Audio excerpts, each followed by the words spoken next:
Alocha. Aló. Aló, Freddy, ¿cómo estás? Bien, bien, hermano. Buenas noches. ¿Cómo estás? Bueno, fiel seguidor de los productos que usted hace. Lo felicito. Productos. ¿Cuáles productos? Los videos, Ah, los audios. los videos. Agradecido, hermano. Agradecido por el apoyo. Claro, no, estupendo. Es que en estos días me pasaron un video que tú me estabas mencionando, por eso te he llamado. ¿Tú eres el Gocho? Saludos, no lo repita. ¿Cómo está la vaina? Hermano, yo te tengo aquí registrado con otro nombre. Bueno, lo que pasa es que ustedes ponen los nombres ahí de perfil. Coño, hermano, bienvenido, brothercito. El Gocho del WhatsApp, brother. Bienvenido, hermano. ¿Tú estás en vivo o no? Estamos en vivo, brothercito. Estamos en vivo en este momento con 1267 personas escuchándote. Coño, Bueno, qué grata llamada, hermano. El Gocho del WhatsApp. Por ahí estaban hablando mucho de ti. Nos estaban proponiendo que hiciéramos un trabajo en conjunto. Hermano, ¿qué nos cuentas? ¿Cómo? Bueno, Mira, vamos a entrar en un tema caliente, viejito. ¿Qué piensas tú de las elecciones? Para ver si es que soy yo solo. No, te lo juro que no he visto ni tu opinión respecto a las elecciones. ¿Qué piensa usted de las elecciones?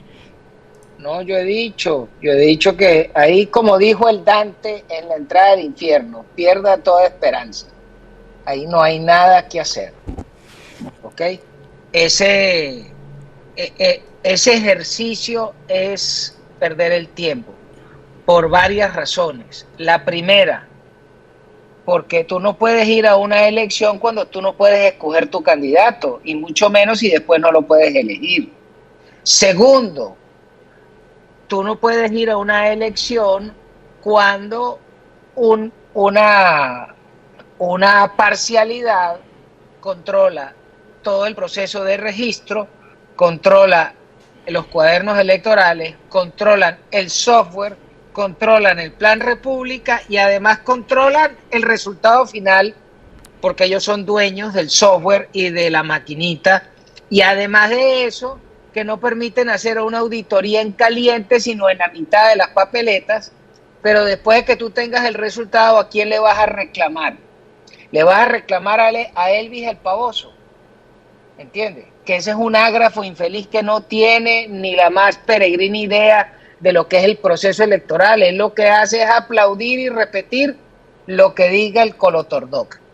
Entonces, cuando tú ves eso, no hay razones. Y eso estamos hablando solamente de la forma del evento electoral, no estamos hablando del fondo, sobre todo cuando ves que hoy acaban de pasar una infame ley de censura que le llamaron en contra del fascismo, pero resulta que son los mismos que controlan el registro, los mismos que controlan las máquinas, los mismos que controlan los medios, son los que van a controlar qué es lo que tú puedes decir y qué es lo que tú no dices y cuánto de eso es delito de odio.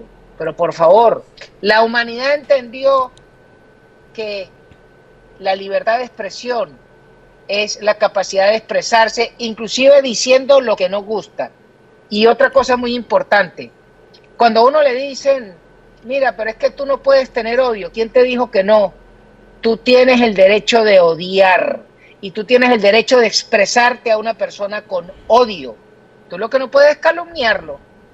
Tú lo que no puedes es agarrar y decir, fulano de tal vive en tal sitio y anda y lo matas de esta forma. Eso no, ¿entiendes? Porque eso es incitación a delinquir. Pero yo puedo decir que al Colotordoc lo odio, que a la bruja de la infeliz huérfana de su hermana la odio, porque nos han destruido la vida, que al bigotón lo odio, ¿entiendes?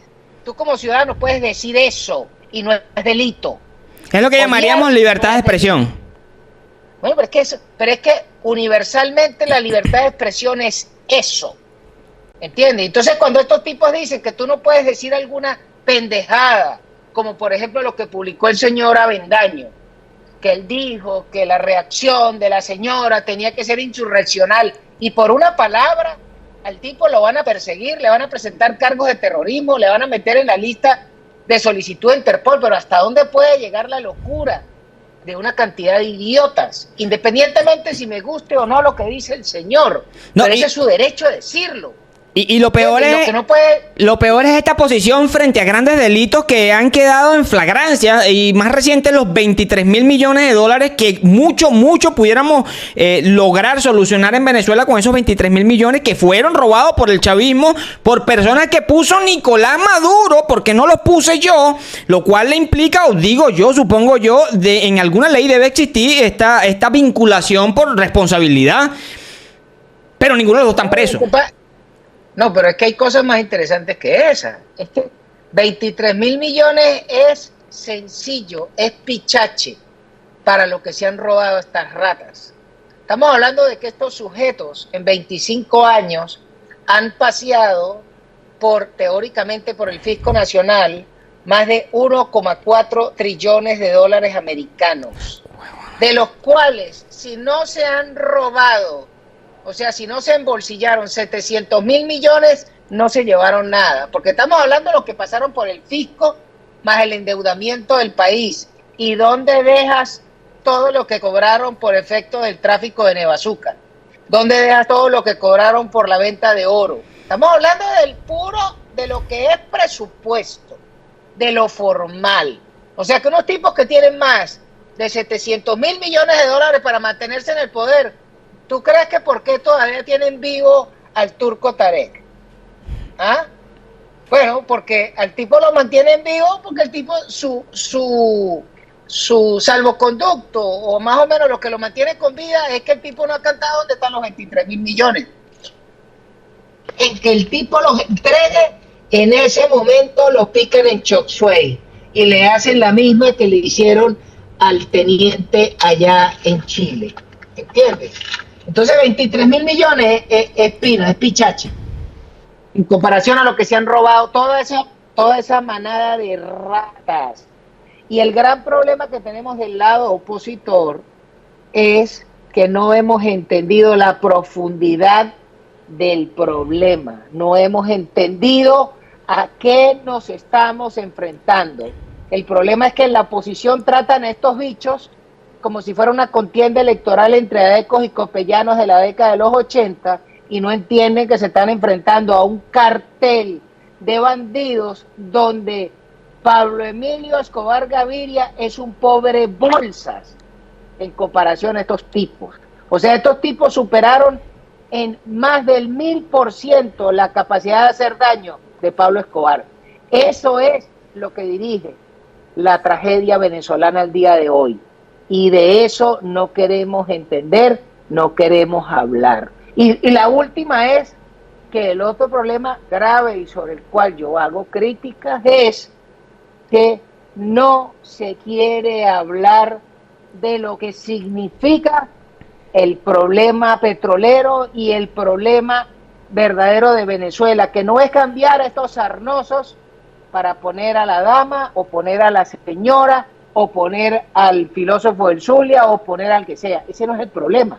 El problema es que Venezuela el día de hoy necesita generar más de 12 millones de empleos formales, y eso requiere una inversión privada del tamaño del Monte Everest de plata. ¿Y de dónde se va a sacar los reales? Entonces el problema que tenemos es que hay un poco de imbéciles que son estatistas, confiscadores, ¿ok?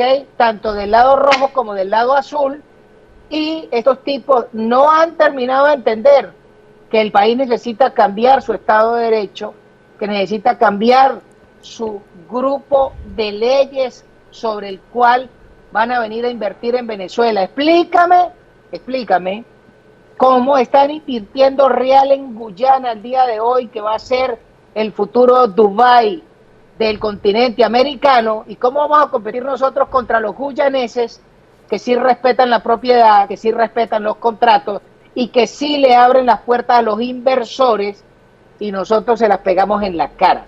Pero lo peor es que la oposición venezolana quiere cambiar a estos sarnosos rojos y decir, pónganme a mí, que yo sí sé. ¿Pero qué vas a hacer? No, eso es un secreto, eso te lo digo después.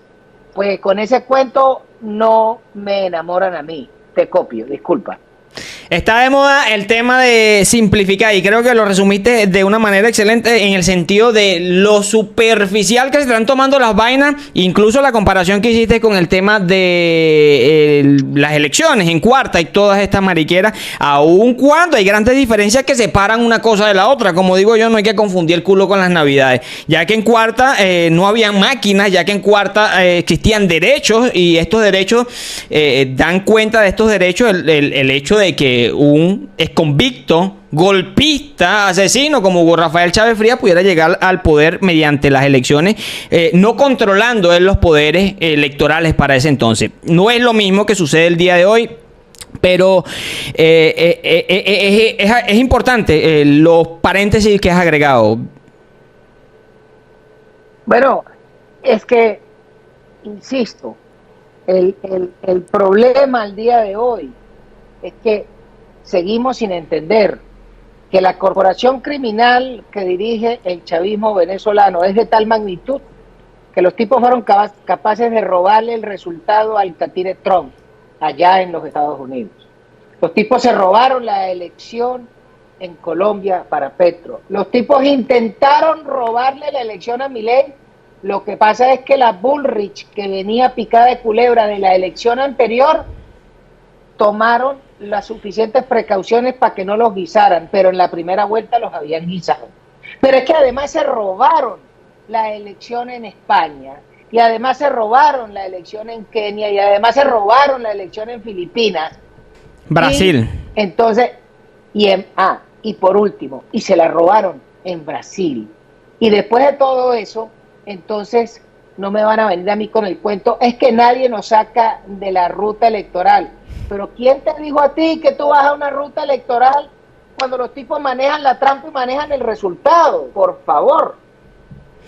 Va a la ruta de legitimación, en la que única y exclusivamente gana Maduro, ganan sus instituciones y se lava la cara a Maduro como un gran demócrata. Sí, pero más allá de eso, a ver, hay que ir un poco más allá. Al día de hoy, ¿qué es lo que tenemos que tener claro? Porque cuando nosotros vemos el juego venezolano solamente en un juego local, entonces solamente estamos viendo como el 10% del problema. Por ejemplo, todo el mundo dice, bueno, pero es que este Bolsas de Blay fue y negoció en Barbados y lo que hizo fue que les entregó a SAP. No, así no es. Lo que hay que recordar es que la administración del viejito sinvergüenza llegó luego de haberle robado la elección al catire. Y los bandidos chavistas iban a cobrar. ¿Y cómo iban a cobrar? De varias formas. Primero, iban a cobrar en plata porque tenían un sujeto que se llama Leopoldo, que fue el ministro de Hacienda del viejito Carmona. No sé si te acuerdas de ese bicho, que fue diputado de Primero Justicia. Ese sujeto llegó a ser el tesorero del Partido Demócrata a nivel nacional en la campaña del viejito. ¿Y eso es por qué? Bueno, por la bola de billete que le metieron los chavistas. Punto 1. Punto 2. Luego de robarse el resultado, ese tipo estaba candidateado para ser presidente del BID, del Banco Interamericano de Desarrollo. Lo que pasa es que aparecieron unos senadores republicanos que le trancaron y le metieron un palo a la rueda de la bicicleta y se les cayó ese pájaro. Pero la administración del viejito les cumplió, les iba a nombrar el tipo en tremendo cargo. Pero sigo.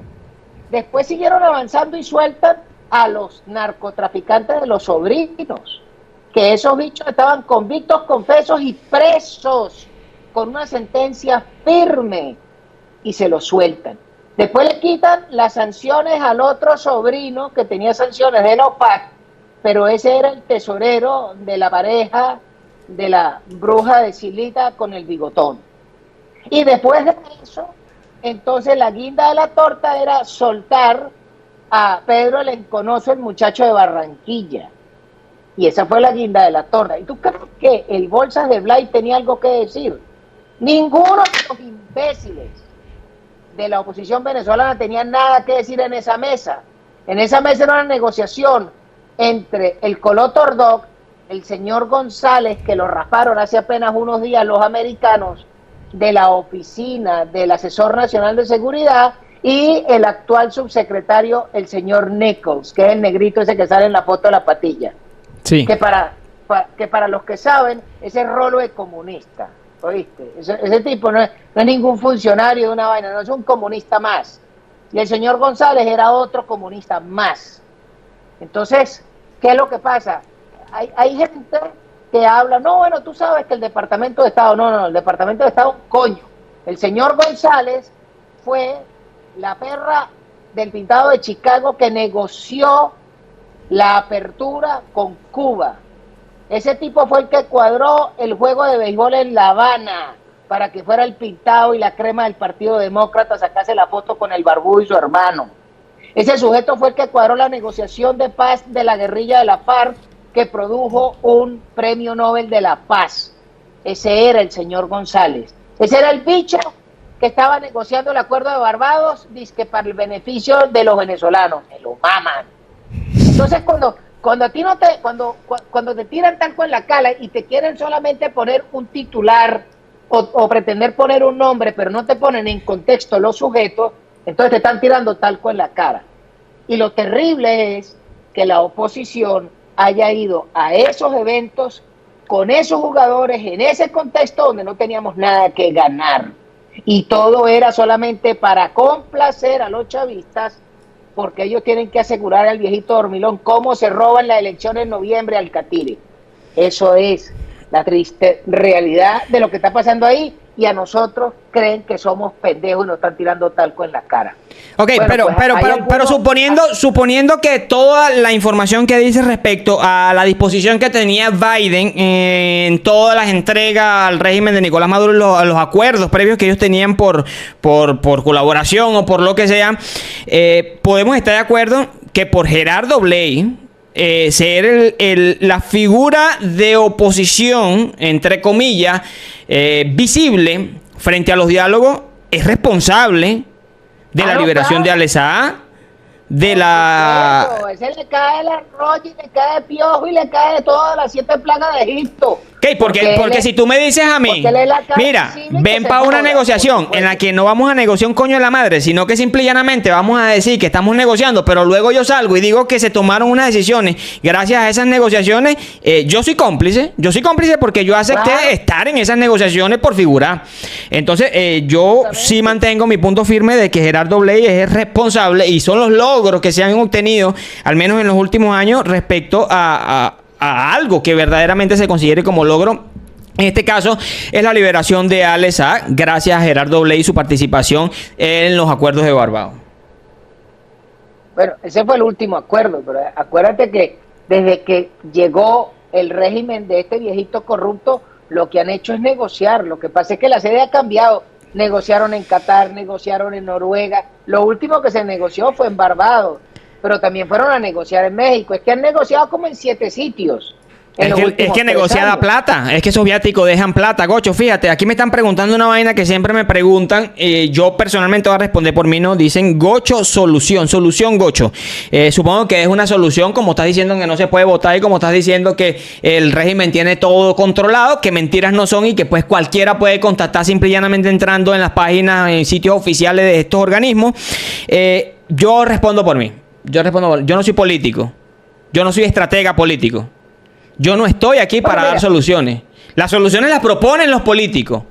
Yo digo si me gusta esa solución y si no me gusta, digo que no me gusta. Esa es mi posición. Yo soy crítico.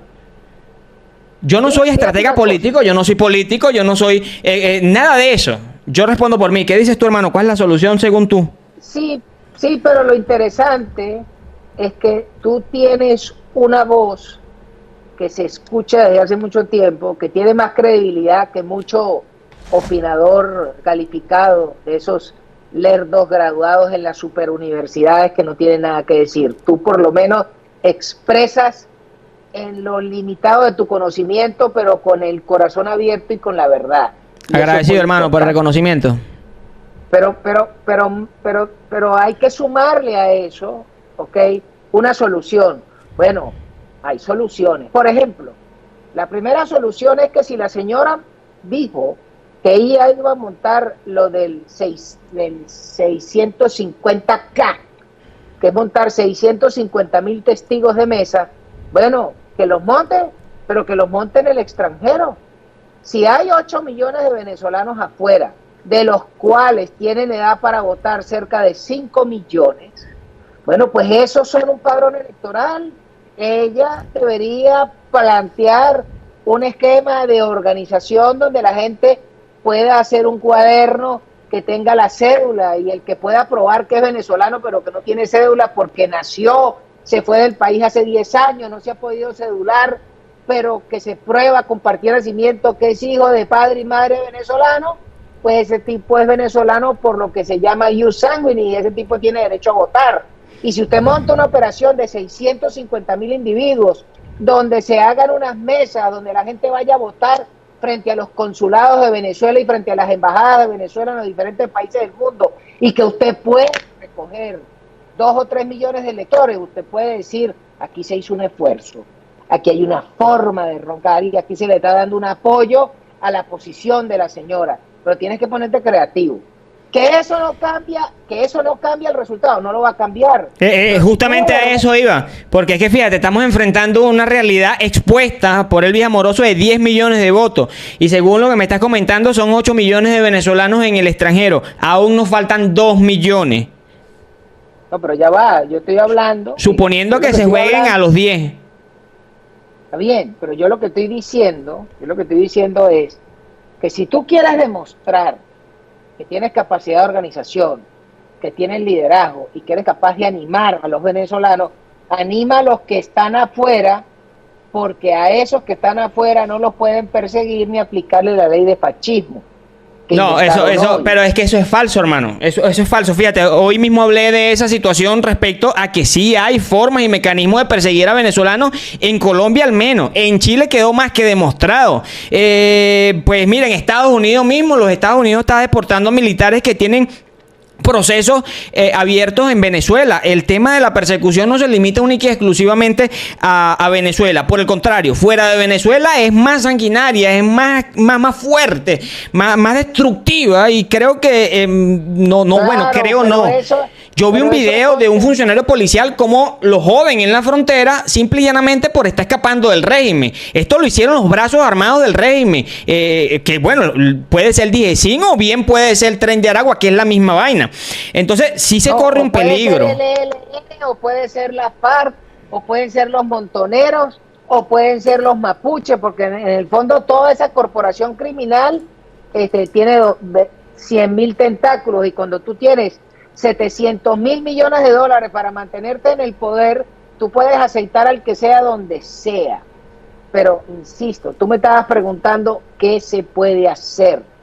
Bueno, si tú de verdad quieres animar a los venezolanos, tú tienes que darle sentido de pertenencia y que la gente salga a jugársela. Porque yo te apuesto que es infinitamente más suave salir a jugarse el físico y votar frente a un consulado de Venezuela en Chile, con todo y lo que sea bolsa de Boris, que tratar de hacer esa organización y votar en paralelo en Venezuela al día de hoy. ¿Entiendes? O sea, si tú lo que quieres es hacer visible algo y demostrar que tú eres el líder del país, bueno, tienes que hacer algo, ¿entiendes? Que valga la pena y que tenga pegada. Y esa puede ser una. Pero si no es esa, créeme que hay muchas cosas que se pueden hacer. La otra que tú tienes que hacer como líder es generar conciencia de cuál es el país que quieres, cuál es el país que tú sueñas, y tienes que dibujarlo, pintarlo y expresarlo. Que eso no lo puedes cambiar porque no tienes el poder hoy. Bueno, pero dime qué piensas tú hacer, por ejemplo, en materia tributaria. ¿Qué piensas hacer tú con los 80.000 impuestos que se pagan en Venezuela? ¿Cuál es tu forma para derogarlos? ¿Cuáles son los impuestos que tú crees que deberían dejarse? ¿Cuál es el monto a pagar? ¿Cuál pudiera ser la recaudación? ¿Cuáles son los impuestos municipales que deberían ser eliminados? ¿Cuáles son los criterios con respecto al manejo de las alcabalas en Venezuela?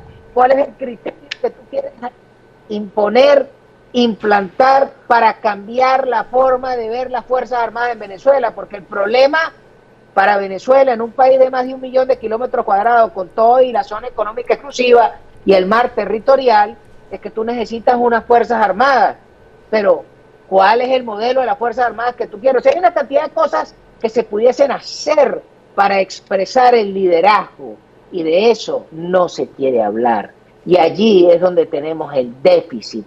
Porque, insisto, yo no voy a criticar a la señora ha hecho un esfuerzo tremendo, tiene más de 15 años exponiendo el cuero, todo lo que tú quieras en positivo, pero el problema es que hasta el día de hoy lo único que están diciendo es, cambian estos bichos feos y ponen estos bichos bonitos, pero póngame a mí porque yo sí voy a arreglar esto con este Estado de Derecho. Y en el Estado de Derecho venezolano actual no funciona nada, porque eso está escrito y enredado por los castristas cubanos para que no funcione. Eso está hecho para enredar el juego, no para que haya prosperidad en una nación. Entonces, tienes que hablarme qué es lo que vas a derogar. Y sobre eso, esa es mi crítica. No hay un argumento político claro de cuál es el cambio que nos vamos a dar. Coherencia.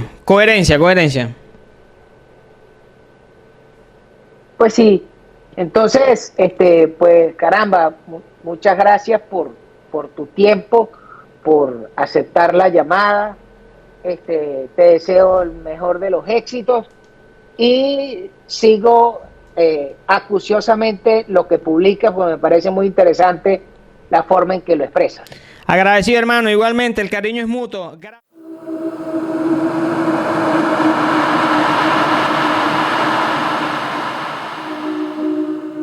Bollito de corazón a 2.500 el paquete, hallacas de pollo a 2.500 cada una, a la orden los bollitos de mazorca a 2.500 el paquete, bollito de corazón a 2.500 el paquete, hallacas de pollo a 2.500 cada una.